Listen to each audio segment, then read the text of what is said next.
Professor Sudhanshu Kumar, जिस देश की 80% आबादी को 2 वक़्त की रोटी नहीं है, जहाँ पे लोगों के इलाज के पैसे नहीं हैं, जहाँ पे बेरोज़गारी दर बढ़ती जा रही है, जीडीपी नीचे गिरती जा रही है, देश में हाहाकार की स्थिति है। वहाँ पे मंदिर का विवाद, वहाँ पे ताजमहल का विवाद, वहाँ पे मस्जिद के सर्वे का विवाद, वहाँ पे दिल्ली में कुतुब मीनार का विवाद, ये सब अचानक 4-5 महीने में दिखने लगा है। तो कारण क्या है कि ये कहीं ये तो नहीं है कि देश की जो स्थितियाँ हैं वो चूँकि बेकाबू हो रही हैं। पड़ोस में श्रीलंका ने खतरनाक संदेश दे दिया है और श्रीलंका भी हमारे ही रास्ते पे था। वो भी बहुसंख्यकों को ऐसे ही भड़काता था, ऐसे ही सपने दिखाता था। कहीं हम एक सच को छुपाने के लिए इस तरह के विवाद तो पैदा नहीं कर रहे हैं। क्या लगता है प्रोफेसर सदाशिव जी आपको?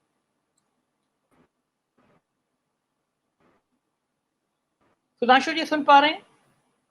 सीपी राय सर मेरे ख्याल से नेटवर्क उनकी प्रॉब्लम आ रही है। अगर आप ये बात सुन पाए हो तो ये सवाल मेरा आपसे भी है। सुधांशु जी नेटवर्क में प्रॉब्लम है, दोबारा आता हूँ। सीपी राय साहब प्लीज आप जवाब दीजिए सवाल को। संजय जी, अफसोस की बात है, पहले तो मेरा एक पुराना कथन है कि कोई व्यक्ति हो, कोई परिवार हो, कोई जाति हो, कोई समाज हो, कोई धर्म हो, कोई देश हो, जब वो तरक्की करना बंद कर देता है, भविष्य की तरफ देखना बंद कर देता है, तो वो इतिहास में आत्मगौरव तलाश करता है। तमाम भूखे नंगे लोग मिल जाएंगे जो आपको बताएंगे कि मेरे घर में हाथी बंधा करता था, मेरी जमींदारी यहाँ से वहां तक थी।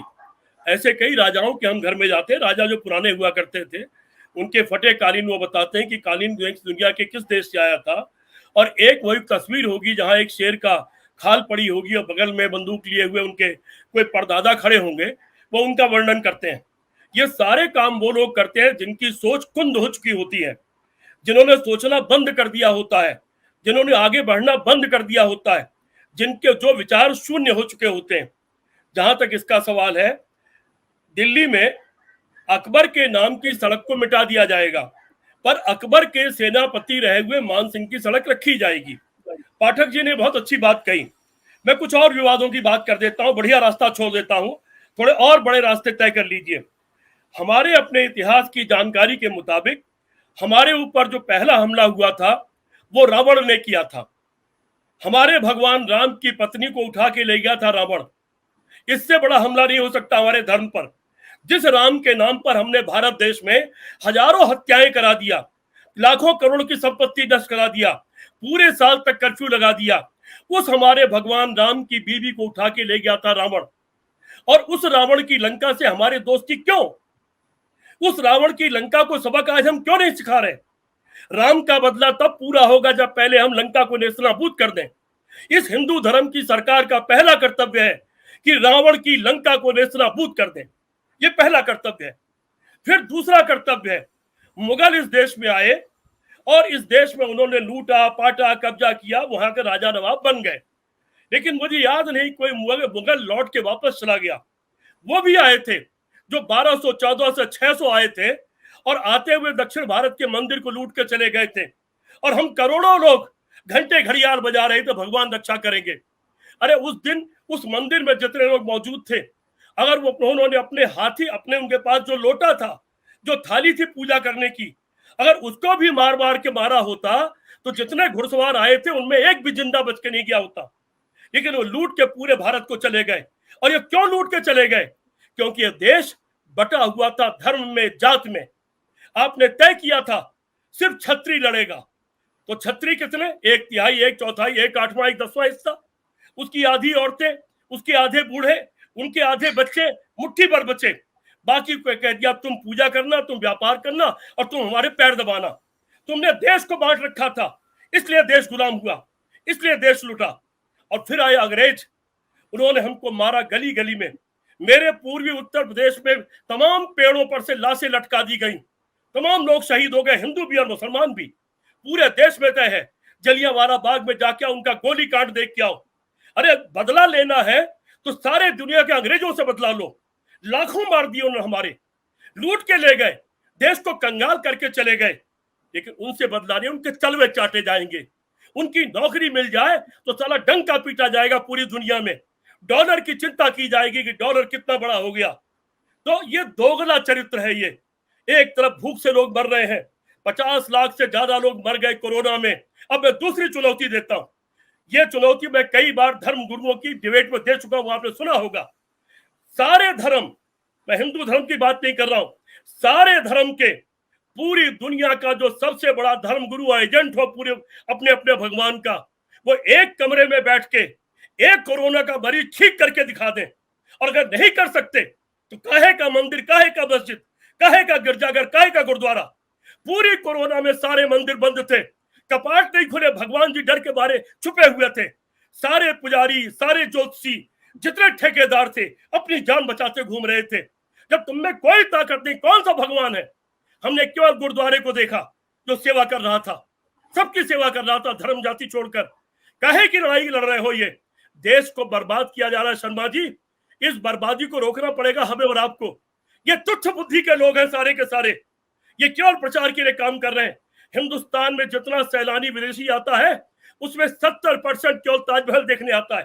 तोड़ दो ताजमहल को, तोड़ दो लाल किले को, तोड़ दो कुतुब मीनार को, तोड़ दो बाकी सारी जगहों को, और फिर घंटा घड़ियाल लेके बैठ जाओ और दुनिया से कहो आओ भारत आओ, हमको देखो, आओ हमारे घंटे घड़ियाल देखने आओ, आओ ये टूरिज्म के लिए आओ यहाँ पर। और दुनिया से कह दो यहाँ किसी को आने की जरूरत नहीं।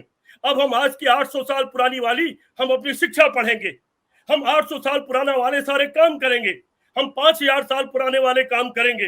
अरे दुनिया के सारे देश भविष्य की दवाई ढूंढ रहे हैं, भविष्य का विज्ञान ढूंढ रहे हैं, भविष्य की जगह ढूंढ रहे हैं, इंसान कैसे बचाया जाए वो ढूंढ रहे हैं। और हम इतने नीचे गिर गए हैं कि हम इमारतों के नीचे मंदिर और उसके तहखाने में भगवान ढूंढ रहे हैं।